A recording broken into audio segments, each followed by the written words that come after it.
Okay, well, let's get started. This is Mark Comfort from AFWA. Appreciate everyone's time today. This is learning series number 6 for statewide action plans. And I really appreciate our speakers today, Ken Elo, Andrew Milliken, and Brian Hess. So we'll kind of follow our standard format, which Jason will talk about here shortly. Just a couple of things. I mentioned this in the email yesterday. So Jason and I have put together a schedule for the year, for the remaining part of the year for topics for our learning session. If you have suggestions for topics, please reach out to both of us and we'll decide it, or we'll consider. We are using the survey we did probably 2 years ago, maybe, or a year and a half ago. For the topics, we're just going down in rank order. So, but if there's something that's really important to this group to learn about, just shoot us a message and we'll certainly consider it. We meet about monthly to kind of fill out the agenda and work on the agenda. So the next one is going to be on raw already. So if you have any ideas on that, or if you'd like to be a speaker, please reach out to one of us as well.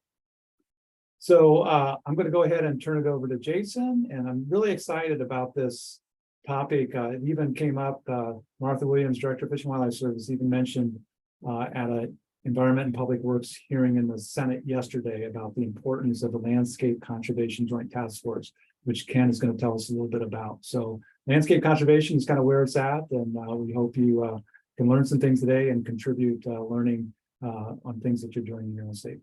Hand it over to Jason. Great. Thanks, Mark. And good day, everyone. Appreciate you all taking the time to join us today. I know everyone has busy schedules. So the way these agendas work, if you're new to this group, welcome. This will be familiar if you have been here before. We have 2 speakers who will talk for about 30 minutes. We'll have some time for Q&A, and then we really want to allow some time for active discussion. So we are going to have about a good half hour for breakout groups today. And the questions that we'll be following up on, and I'll put them into the chat later on, is, are you using, or if you are, how are you using the landscape conservation blueprint in your region to support landscape conservation in your SWAP? What are the barriers and solutions for addressing landscape conservation in your SWAP? And how are you incorporating regional landscape conservation priorities into SWAPs? So afterwards, we'll swing back into this main room and have an opportunity to do a little bit of a deeper dive together collectively on that. We would like to ask when we do the breakouts, if someone could please take notes and send those in to us. We get a lot of really good information from knowing what you all talk about. Keep it anonymous, that's fine. We just want to hear what you all are talking about. And like I said, we'll put that in the chat. And then we'll wrap up and we'll adjourn in about an hour and a half. If you have any questions on the speakers, please feel free to put them in the chat. We are monitoring, we'll be capturing notes during this discussion, and we're happy to help. Think, Mark, if that's it, I'll go ahead and I'll turn it over to our first speaker.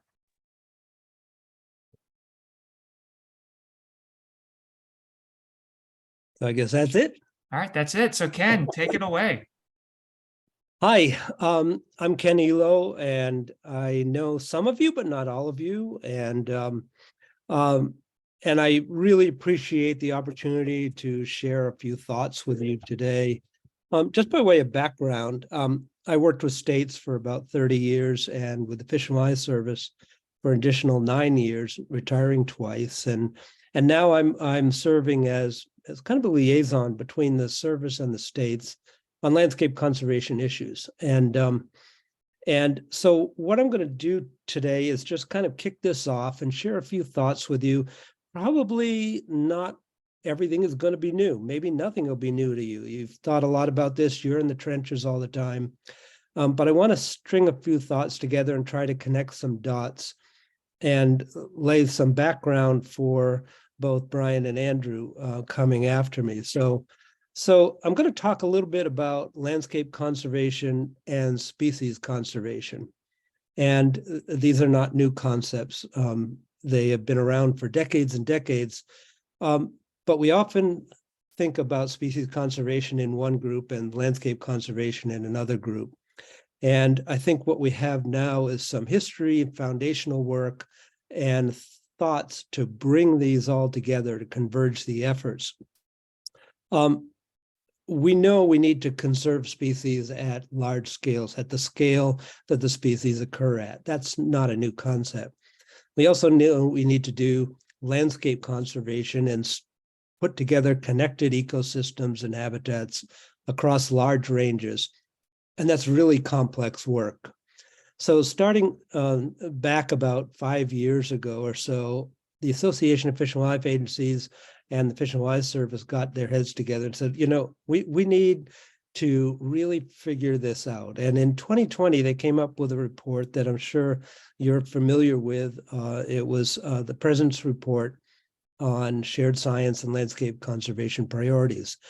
And in that, I think that the real value of it outlined or detailed 3 legs of a stool that are, I think, necessary to do successful conservation work at large scales.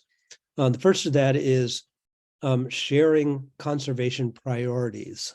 And the SWAPs were looked at, the wildlife action plans were looked at as being foundational to being able to share information about vulnerable species across jurisdictions. And that's really what we're talking about here today. The other part of it was sharing science that allows us to work on those species and discover what's needed and what actions are appropriate. The third leg of the stool is having a durable structures, collaborative structures that will allow us to do the work, to coordinate the work, this complex work across jurisdictions. And so those are kind of the 3 legs of the stool that were identified in that President's Report. And as a result of that, in late 2021, the service in the states, because of the close relationship that's very necessary between the states and the service being responsible agencies for fish and wildlife conservation, we put together a charter and signed a charter in 2021, December, forming the Landscape Conservation Joint Task Force. And there were a couple of kind of fundamental initiatives that got going as a result of that. One was this was designed to build and maintain trust between the states and the Fish and Wildlife Service leaders and leadership as a way to bind us together and be a solid, unified front for real large-scale conservation issues. The other part was to identify and remove barriers to the effectiveness. This voluntary collaborative landscape conservation is very complex work. It takes a lot of coordination and a lot of bringing together of different policies, personalities, science, et cetera, et cetera. And so what could we do to identify some common barriers that everyone is facing and try to remove some of those barriers? And finally, to support the structures that were in place or evolving in each of the regional associations. Again, this relationship between the service and the states is foundational and fundamental to our success. How could the task force and leaders that were representing it come together and say, we need to do whatever we can to help these regional association collaboratives be successful in this venture? So that was a reason for the formation of this task force. And one of the things that comes up over and over and over is that the regions are key in this. This is not something that is a national program to dictate how things work. This is a recognition that the work occurs, especially the collaborative work, at the regional scale. And that's the appropriate scale. It's the place where folks are closest to the ground, know what's going on, and it's also a large enough geography to represent this landscape approach. The national kind of task force function is more to figure out what help is needed, not to dictate anything, but where can we help these regional collaboratives be successful? So we're working on several fronts over the past year. One is to connect national conservation investments to the people who actually know what the priorities are. And this is where programs like America the Beautiful. We have worked to try to connect the processes of the National Fish and Wildlife Foundation with some priorities that are coming out in the regions. And we worked with each of the regional associations and asked them to help us do that by identifying a couple of high priority landscape conservation, real conservation priorities in their region. And these are not set in cement, they're for now, but they are something to help us work with the national investment programs like America the Beautiful and try to funnel that money to these priorities that the region said were important. So all 4 regions developed at least 2 landscape priorities, and we are right now trying to connect those with this investment program. So with that kind of background, let me kind of just stitch some things together here. One is that, again, nobody disagrees that we need to provide these large-scale connected habitats and ecosystem. The other part is that it's complex. And when we asked the regions to develop these landscape conservation priorities, what we saw was that in many cases, they're based on species needs. And this is a critical part because whenever we get together and talk about landscape conservation, it can get kind of esoteric pretty quickly. You know, it's a landscape for this and for that and all these societal needs and everything else. One of the things that helps us as fish and wildlife conservationists is to ask that question, a landscape for what? And what is our responsibility? And in answering that question, we can use species as the metric. They are the foundation upon which we can answer that question, because we need a certain size geography to encompass a range of species. We need certain kinds of habitats. We need certain configurations and connectivities of those habitats. So by answering the question, conservation for what, and using species as the foundational metric, we can design a landscape that actually works for those species. And this is something that that President's report recognized, and that the wildlife action plans are really the foundational part of answering that question, because you're identifying vulnerable species. And this brings up a second important point to this whole thing. When you get together a collaborative to try to do landscape conservation, it takes a lot of care and feeding. It takes a lot of engagement. It takes a lot of horsepower to keep people at the table for long enough to even think about landscape design, never mind the very long-term implementation part of landscape conservation. When we bring species into that mix, it brings a different dynamic. And you've seen this over and over, where an at-risk species, a vulnerable species, can be an incredibly strong catalyst for bringing people to the table. We see it with salt marsh sparrows in the Northeast. We see it with sage grouse in the West. We see it with monarchs in the whole mid-continent, in fact, the entire continent. We see it with gopher tortoises down south. Over and over and over, we can come up with these examples of where species that were vulnerable, especially species that might be on the track towards a regulatory function under the ESA, stimulate a large degree of engagement, whether you are for and passionately for the conservation of those species, or you are perceiving that you will be impacted by some change in conservation need for those species. Whatever it is, it brings you to the table.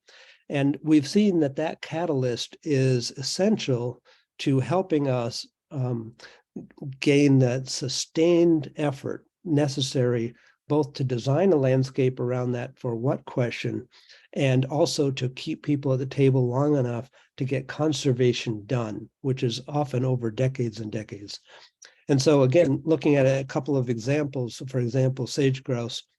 Sage grouse was the initial catalyst that brought people together, and steering committees have been formed, partners have been brought together, landscapes have been designed with shared science from many partners brought together, but it's also realized that well over 300 other species come along with it.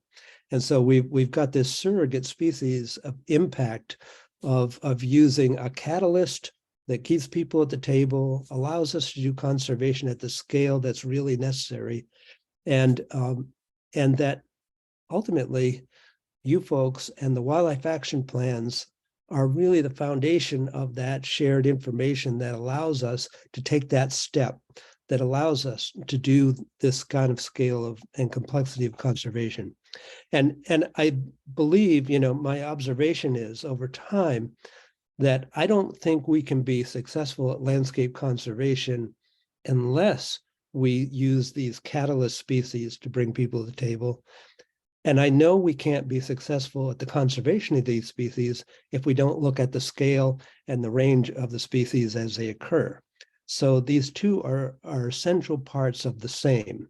And I guess my hope is that we can bring together the wildlife action plans as the foundational information, and the idea and the concept of species conservation and landscape conservation not being separate, but being integral to each other. So I will stop there and be glad. I look forward to the conversation that we're going to have.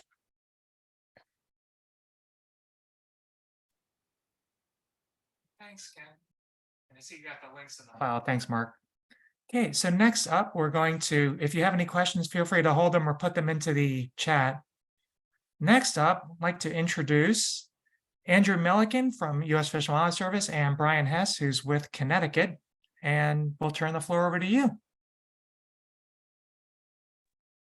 All right, thanks, Jason, and thank you, Mark, for putting this together, and thanks, Ken, for those thoughtful words. I think you'll see as we go through what we have, what Mark and I have been talking about and working on, that really the idea that swaps are foundational, I think is it is an important piece, but I really like that idea of like a catalyst species as well. So let's see if I can. All right, is everyone seeing the presentation view here? Yes. Great Wonderful. background. All right.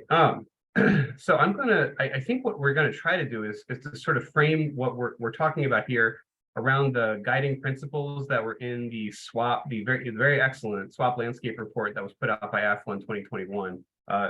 There's a QR code for a link there. In addition to considering these, I guess one of the other things to consider through all of this is, who's doing the work, what work is being done to fulfill these, and how, what are the structures that need to be in place in order to do that.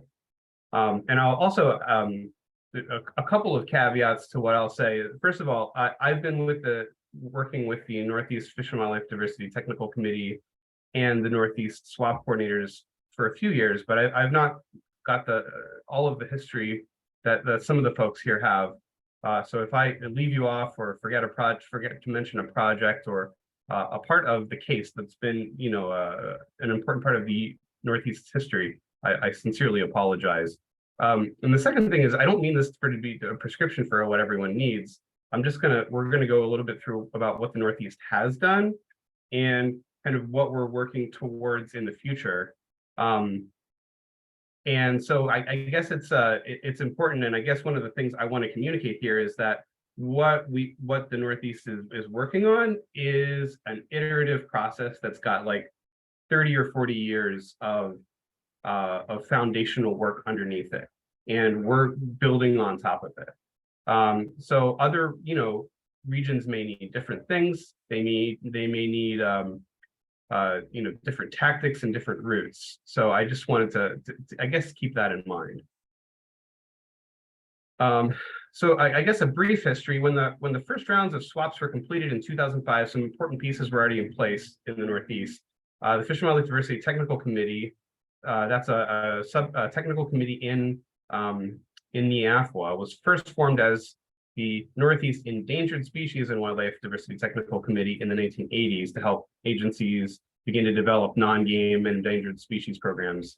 And then also there was a regional species of greatest conservation needs list was first created in 1999 to help states triage declining species before listing became necessary. So then with the advent of state wildlife grants in 2000 and the first round of swaps in 2005, there was some framework in place.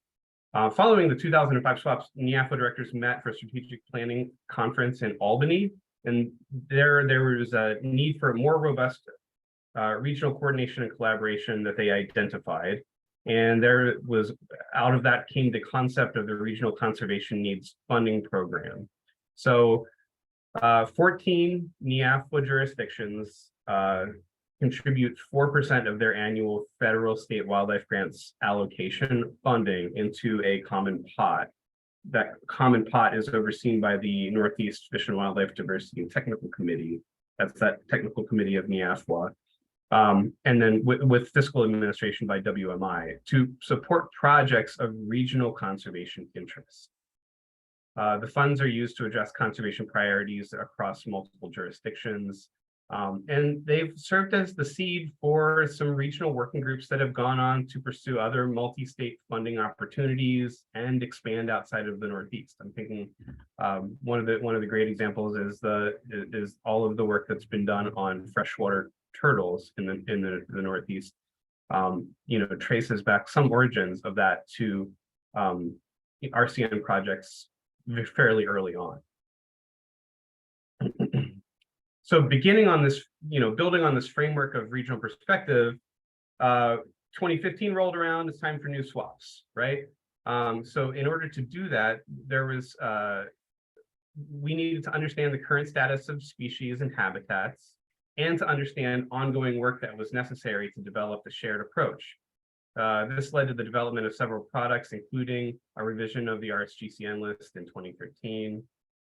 Those are species for which the Northeast has a high regional responsibility and are of high conservation concern. Also in 2013, there was a regional conservation synthesis developed by TCI, which summarized regional conservation projects and provided kind of a regional context for folks to put into their swap revisions. There was also a 2013 assessment of conservation of habitats that was developed by TNC, and it profiled and mapped each of the previously defined terrestrial and aquatic habitats in the Northeast and provided a baseline of condition heading into 2015. So you can see all of these kind of work together to develop that shared approach. In addition, there was identified the need for consistency and alignment. And to address that, a lexicon was developed. That lexicon provided a common framework and a common data framework and a common language as a foundation for the 2015 swaps.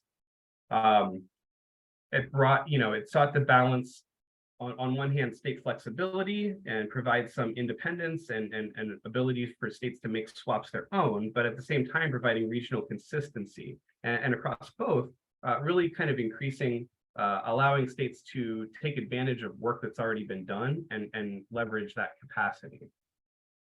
From the lexicon, a swap database was created in 2017, and this used the common classification schemes to roll up actions, threats, habitats, and species into an access database that could be searched. So partners can usually search for threats, actions, SGCN status. So if you're wondering what a given species SGCN status is across the region, there's one spot for it. If you want to know what threats, what species are affected by a given threat, that could be potentially a central spot for you. These projects were identified through the Northeast Fish and Wildlife Diversity Technical Committee and carried out in part using that RCN funding. And this is not meant, by the way, to be an exhaustive list. Other partners were contributing to products that went into the 2015 swaps, including the Climate Action Science Center, the North Atlantic LCC. There's other groups, and I don't mean to exclude anyone here. So anyway, I guess my point being is that we've got on one hand we've got folks doing the work, and we've got a funding mechanism, and around that we're kind of building and iterating this these processes that are designed to improve swaps, to make them to improve that capacity for them to be foundations of this landscape level conservation. So in 2021, we added a swaps coordinators subcommittee, and this was in part because states had hired some new folks, and we wanted to make sure that everyone was getting involved. And again, I forgive the spaghetti on this. It is kind of a mess, but I just wanted to, I hope my communication, what I'm hoping to get across here is that this is an iterative process, that all of these things that we're improving, we're taking what we know and we're improving them. So in a couple of those projects that I'd like to highlight are, all of these are available at www.northeastwildlifediversity.org/projects, by the way. In 2023, with the help of Terwilliger Consulting, we updated the RSGCN list. So now going into the 2025 swaps, we have an up-to-date RSGCN list. We updated, in partnership with the Strategic Stewardship Initiative, a new lexicon in 2022. That incorporated a lot of the lessons learned from that 2023 RSGCN process, and incorporated some broader standards that are sort of more globally applied, so that we're hoping that that language that we have adopted in the lexicon can potentially speak to work other folks are doing. The conservation status was updated in 2023 to demonstrate how the habitats in the Northeast have changed over the past 10 years. And then we also redid the regional conservation synthesis, which is now a over 1,000-page document of a compendium of a lot of work that's been done across the region. And then finally this year, I'll mention too, we kicked off a competitive state wildlife grant funded project to revise that swap database that we had. So we had rolled up all of the Northeast swaps into that access database. We wanted to make it more accessible. So the goal of this project is to use the framework from the 2022 lexicon to create an accessible and searchable web-based database that can provide data management and capacity for states, and serve as a launch pad for identifying regional priorities. So I guess I want to return to the guiding principles. I hope you see how they're directly addressed by these projects. Certainly the RSGCN lists, the regional synthesis, the conservation status, along with some of those other projects, are identifying, really hitting that number one, identifying regional and shared approaches. The lexicon that we've worked on is creating consistency and alignment of swaps. Some Northeast states have also, oops, I'm sorry, I advanced that mistakenly. Some of the Northeastern states have also developed some really fantastic web-based tools to make their swaps more accessible. We're hopeful that this swap database that we're also working on will do that at a regional scale. And I'll just mention too that all along the RCN program has served as a way to leverage and build that capacity. And then also, when we come back to thinking about who's doing the work, in addition to like this spaghetti of partners that I think Andrew is going to talk about, a lot of this work has kind of centered out of that Fish and Wildlife Diversity Technical Committee and the Swap Coordinators Subcommittee. So having, consistent regional communication has been a real asset to us to help leverage what we're working on, and hopefully, push that forward into regional and landscape conservation. So now I'll hand it over to Andrew, who will talk about how SWAPs are informing conservation and serving as a platform for partnerships across the Northeast through his work on the NIAFWA Northeast Landscape Wildlife Conservation Committee. Great, thank you, Brian. And yeah, so I'm going to shift and talk about the link between SWAPs and landscape conservation, and I'll do that by zeroing in on these two guiding principles listed here that really focus on building capacity for cross-jurisdictional landscape conservation and ensuring that SWAPs are developed and implemented collaboratively and in partnership with a diverse set of partners.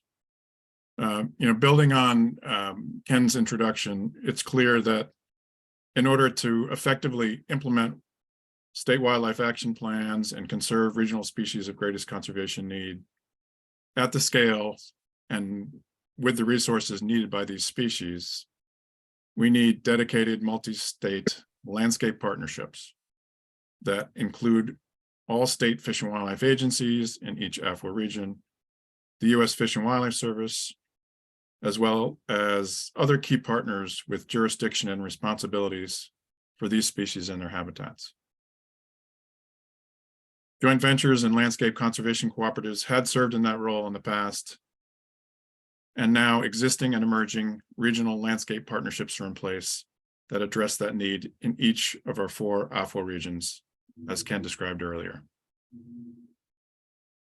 So in the Northeast, NIAFWA has a relatively new Northeast Landscape Wildlife Conservation Committee with a mission to provide leadership and direction for landscape conservation to address shared priorities, including restoring and conserving regional species of greatest conservation need and other priority species and their habitats in multi-state landscapes and watersheds across the region.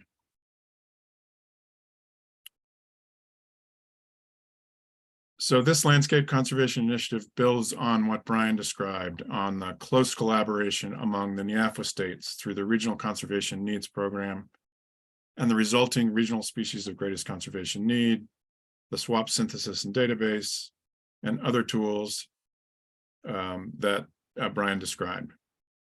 And as Brian emphasized, I also want to emphasize that the individual state wildlife action plans and their SGCN are at the foundation of this multi-state collaborative landscape work.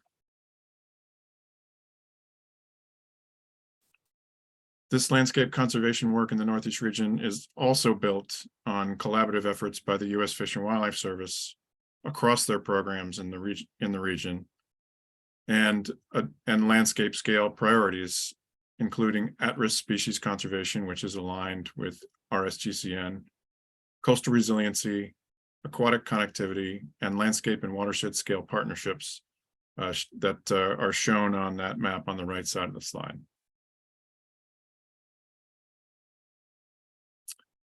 And in the Northeast region, this work builds on the collaboration between the service and states, the alignment that I already mentioned between RSGCN and at-risk species, through our collaborative efforts working on watershed and other landscape scale partnerships, several of which are now funded by Congress, and in the co-development of consistent regional data layers and tools that allow for strategic planning and implementation in landscapes across the region.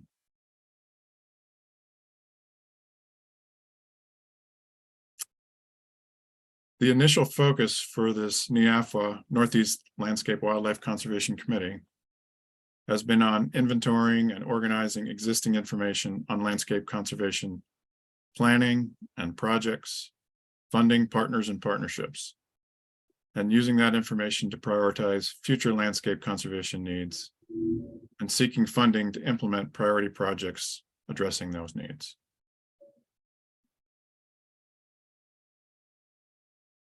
And as promised, I also have a spaghetti diagram here. Sorry for that, but really that diagram is intended to show the broad network of NIAFWA and Fish and Wildlife Service programs and teams and partnerships that the Landscape Committee drew from and consulted with to identify priorities.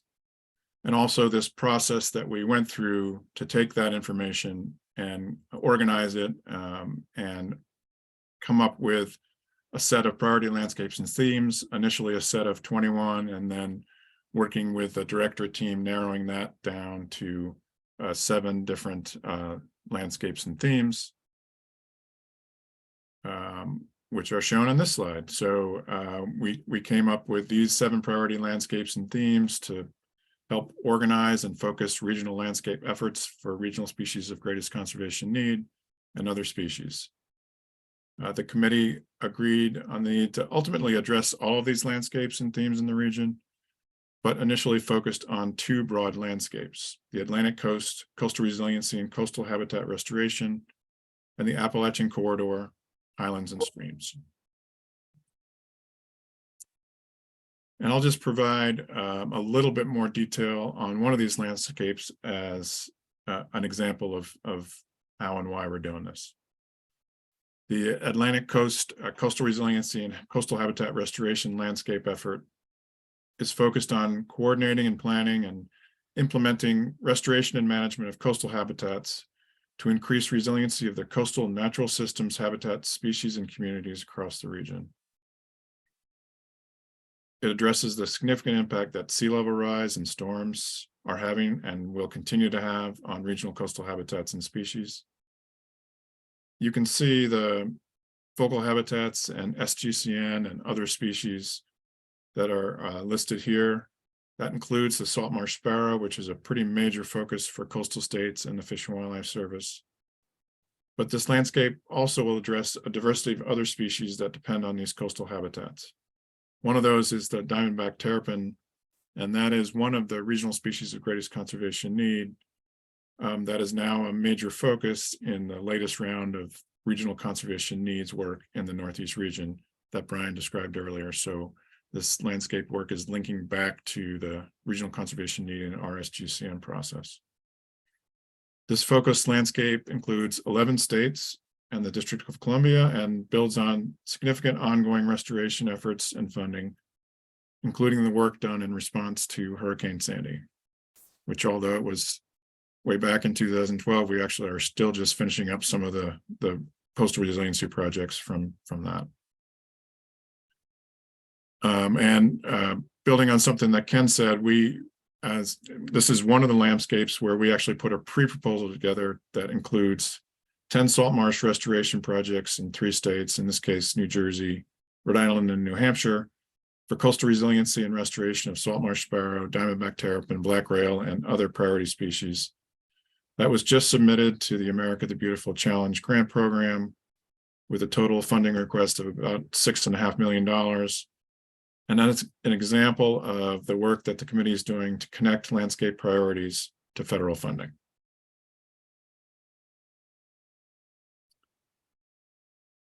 So next steps for the NIAFA Landscape Wildlife Conservation Committee. I don't think I mentioned it, but this committee is really brand new. It was chartered a year ago. It really just got going in the fall. That committee is going to build on this identification of these landscapes and submitting of these grant applications with additional steps, including addressing the broader set of identified priority landscapes, coordinating regional landscape conservation with funded watershed partnerships, sharing these priorities and increasing collaboration with additional partners and partnerships and funding sources such as USDA. And I actually just got off a call with NRCS discussing this very topic. Identifying additional priority conservation planning and design needs, collaborating with analogous partnerships in the Midwest, the Midwest Landscape Initiative, in the Southeast with the Southeast Conservation Adaptation Strategy, including on working with them on the Atlantic Coast and Appalachians, and also with WAFA on general approaches to landscape conservation, and developing and organizing landscape information in support of the next round of swaps. So the swaps were foundational to landscape conservation, and hopefully with this next round of swaps, the landscape conservation will be foundational to these swap revisions coming up. So with that, I'll just summarize a few key points and takeaways from our talk, first of which is Clearly, there's a really strong link between state wildlife action plans and landscape conservation.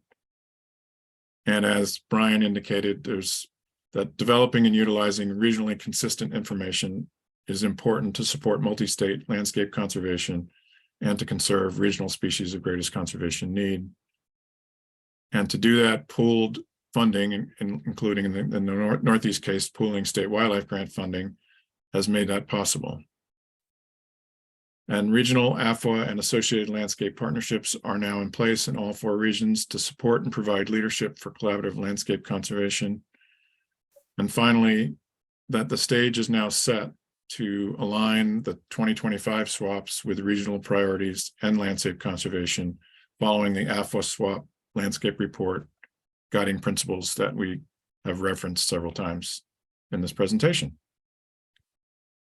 So with that quick summary of the history and process and initial results in the Northeast, we're happy to take any questions or participate in discussions. Thank you.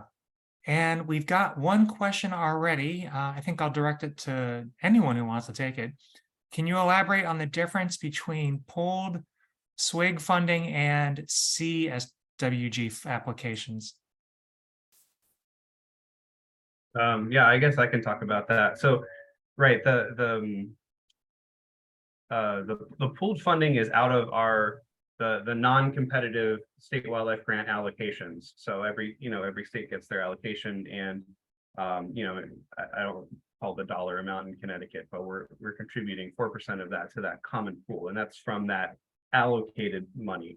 The competitive state wildlife grant, the RCN program that pooled money has come out of has helped some competitive state wildlife grant projects become more competitive, and it has given them sort of a foothold to begin that process. That's a different process altogether, and yeah, so they're similar, a multi-state funding mechanism, but that's not from that pooled pot of money in the Northeast. Is that helpful? Yeah, I'll just jump in really quick. So the pooled version is states agreed, 14 states agreed to put in 4% of their SWIG funds annually for regional based projects in the Northeast. Who administers that to make sure that it's like, it goes from the federal to the states to the region? I'm familiar with CSWIGs, but I'm just trying to follow how that's done. So it's allocated from the feds to the states. Then that is it's again pulled back again. I'm not as familiar as I should be with all of the mechanisms of that, but that is pulled, and it's managed through the NIAFWA technical committee, with WMI sort of serving as that fiscal agent. Gotcha. I can jump in here a little bit. I used to be part of it when I was in Maine, but and Dee Blanton, I see, is on the call, and she, for the Wildlife and Sportfish program, helps combine all that money into a grant process that WMI helps administer. But the money is pooled. It is put through eligible grant processes through the Wildlife and Sportfish program, and then made available for WMI to help administer the contracts that go out on behalf of the Regional Conservation Needs Program. And I don't know if she's available to add anything else in there, but she's the one who helps administer the program for the Northeast. Yeah, and I just threw a link to rcngrants.org in the chat, which will give you lots more information on how that process works also. Yeah, and there's been several methodologies throughout the years as to how those projects were kind of selected and administered. At one point there was an open RFP process, and then at some point it was directed to us through the directors of NIAFWA that we wanted to do longer scale projects, with more on the ground components. So we've kind of swung in that direction where we have fewer projects that are bigger and are more intensively involved. So again, all of that is managed through the Northeast Fish and Wildlife Diversity Technical Committee.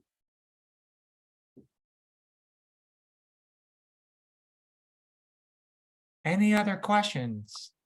Feel free to raise your hand or put it in the chat.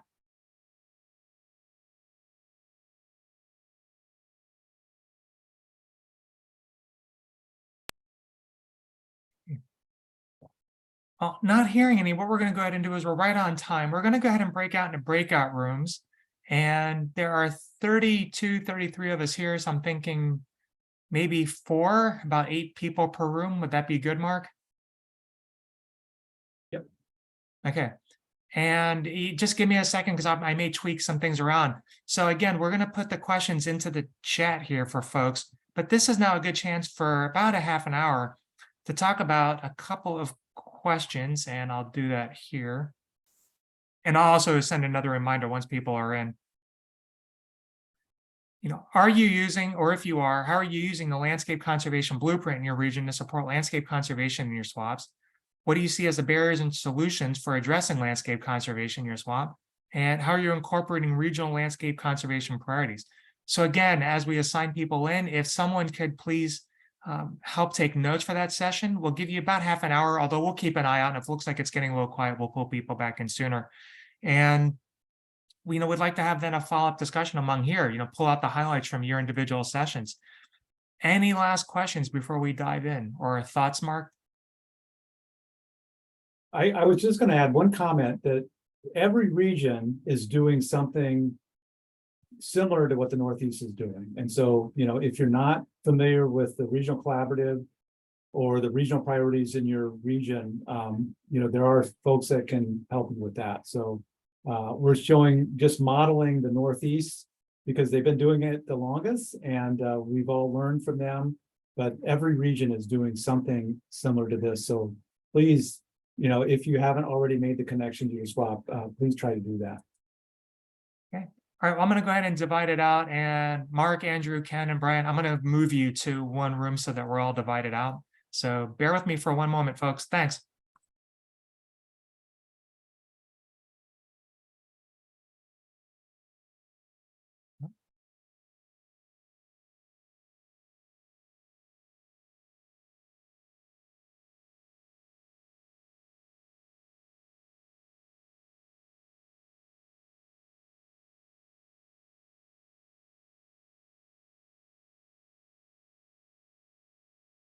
Okay, hang on a second.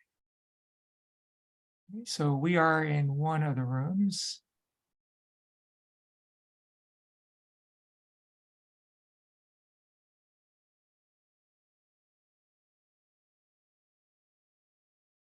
So Mark, I don't see you. I think I could put you wherever you want to go. Yeah, I guess I can just hit join, okay, to either one or two. Or I can just hit join. Yeah, let me see which one might be a good one for you. So Ken's in room 1. Brian's in room 2.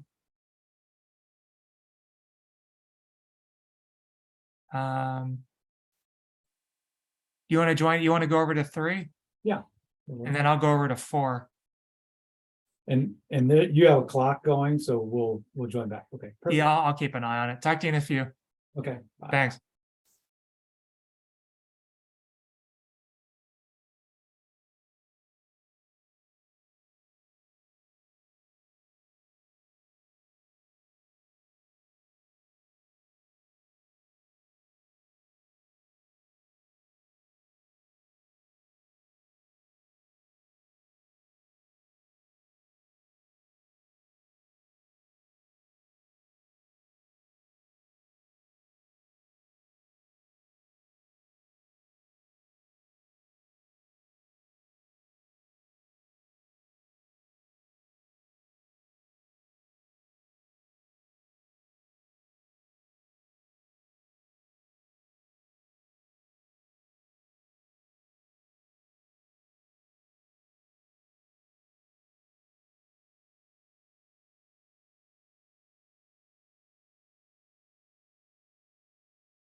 It would help if I learned not to mute myself. So what we'd like to do is thank you all for taking the time. I'm hoping your session was as strong as ours was. It was really hopping for half an hour. Is just open it up for 15 minutes, and I promise we'll end on time. Is just have each of the groups, if you could highlight some of the things that you talked about that you feel were standouts for the discussion. So I don't have numbers on the different breakouts, but would someone like to go first? We were group 1, so we'll go first. So I'm Janet Garrell. I'm with the Washington Department of Fish and Wildlife. So we talked about, I guess first, like moving westward, like the states get so large. And so we talked a little bit about really organizing maybe regional approaches and maybe the administrative hurdles that we might see, including some match commitments that have to be spent in state. But I think the NEAFWA group had some, maybe they've worked around some of that. So there was some good guidance there. And I'll invite anybody in the group to add to this. I asked about whether or not the Northeast group has dedicated to capacity. So we were talking about shared priorities across states and how we kind of make shared projects and proposals and the funding opportunities that are rolling out. So I asked if that group had dedicated capacity to kind of stitch those things together, because that's a lot of work, and administratively, I think the stitching could be helpful, and it sounds like that's a nut they're aware of, but still trying to crack. We're also so busy, and when we add kind of more priorities and more coordination, I think that's a lot of, I'm sure it takes a tremendous amount of work. And we kind of ended our conversation on geographical organization of swaps around hucks or ecoregions or other units. It sounds like different states have done it in different ways. Washington's trying to make our upcoming swap a little more user-friendly, and I would not say that it's organized well. It's not very searchable. It doesn't necessarily say if you're in this area, then these are, what we would like to suggest your priorities might be. So we're having our in-state conversations about how we roll things up, and there was just some conversation about the scalability is pretty critical, regardless of kind of what unit you use. Jason, I will send you these notes. I'll leave it there. Does anybody in the group want to add to that?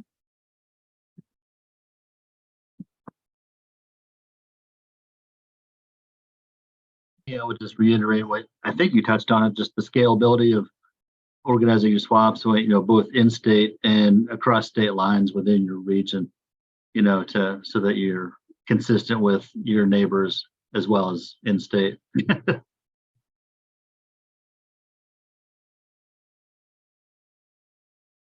Someone want to take it for a breakout group 2? Yeah, I'll go ahead and talk about what we talked about in group 2. Hi, my name is Lily Cervantes. If I haven't met y'all, I'm a Ray Fellow, who is part of Science Application Headquarters for Fish and Wildlife Service. I think what really stood out in our group and where we really spent a little more time was in the second question, talking about barriers and solutions for addressing landscape conservation in your swap. One of the first things that we discussed was that one of the biggest barriers came from capacity issues. And one of the things that was mentioned is that can primarily come from funding, but we really dived into how it can be a challenge to kind of see something through, especially when capacity is a big issue for a lot of different regions. And having somebody lead the effort is probably one of the biggest challenges that we talked about. So with so many different orgs working on conservation and taking different initiatives all over, it's kind of hard to combine those regional efforts and collaborate. So you don't really want to start over and reinvent the wheel if there's already good work going on, but it can be a challenge to plug in. And so it just really talked about how that could either be a capacity issue or it could just be a leadership issue. And then everybody has different initiatives and priorities. So it's kind of a lot to put in when everybody's doing something different in a different way. That was kind of where a lot of our conversation went into discussing that.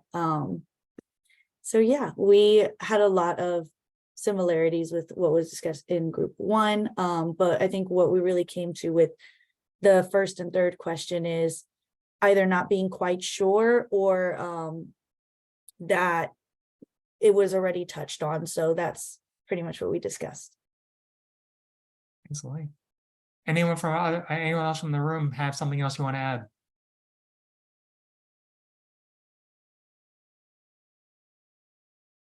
Breakout 3.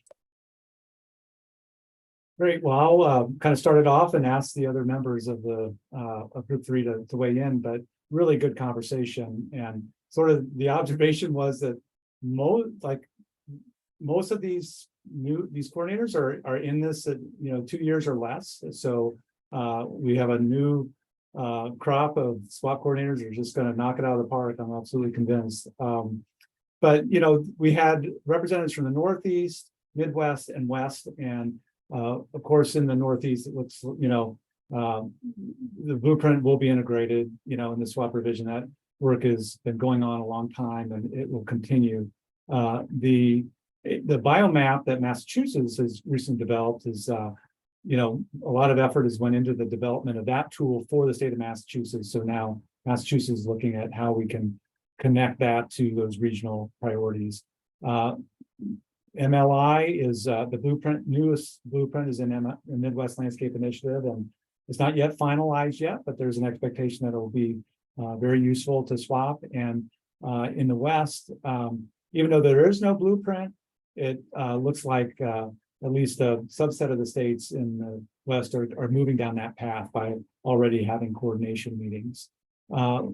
This one will probably get a lot of head nods as far as barriers for landscape conservation capacity. Specifically in these grant opportunities that are coming down the pike, it takes a lot of capacity. And the observation was made that it takes as much capacity to manage a big grant as a small grant. Asking these small staffs to do more and more grant management is really untenable. We talked a little bit about, there was sort of a shout out to MLI is just doing a great job in helping to incorporate SWAPs into landscape conservation. And we talked a little bit about, communication can be a challenge, but working interjurisdictionally can really help with that. Getting involved in committees and work groups at the regional scale can be really, really helpful. And then I just want to mention, Missouri, and they're mostly done with their SWAP revision.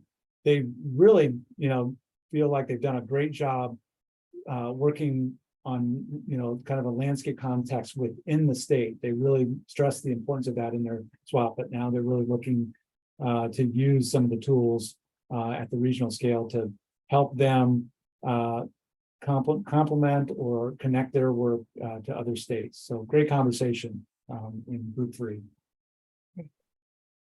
In interest of time, if anyone has from that group has comments, if you could put them into the chat. Otherwise, we'll go on to breakout 4. Is that us? That's us. Sorry, Stephanie. Okay, thanks. I basically am just going to reiterate everything that everyone else said. Mark, you hit it on the head. I think we discussed a lot of what you discussed as well in terms of capacity. There was a good comment made by the Northeast group we asked kind of how do you what initiatives are kind of happening up there? What do you see happening up there to go state to state? And they had talked about, wanting to fund an invertebrate conservation coordinator across the states, because a lot of times it is very state to state oriented, especially in the West. We also had the conversation about, private lands, especially out east is another hurdle to get past, and how you're going to collaborate from private landowner to private landowner on these more landscape scale initiatives.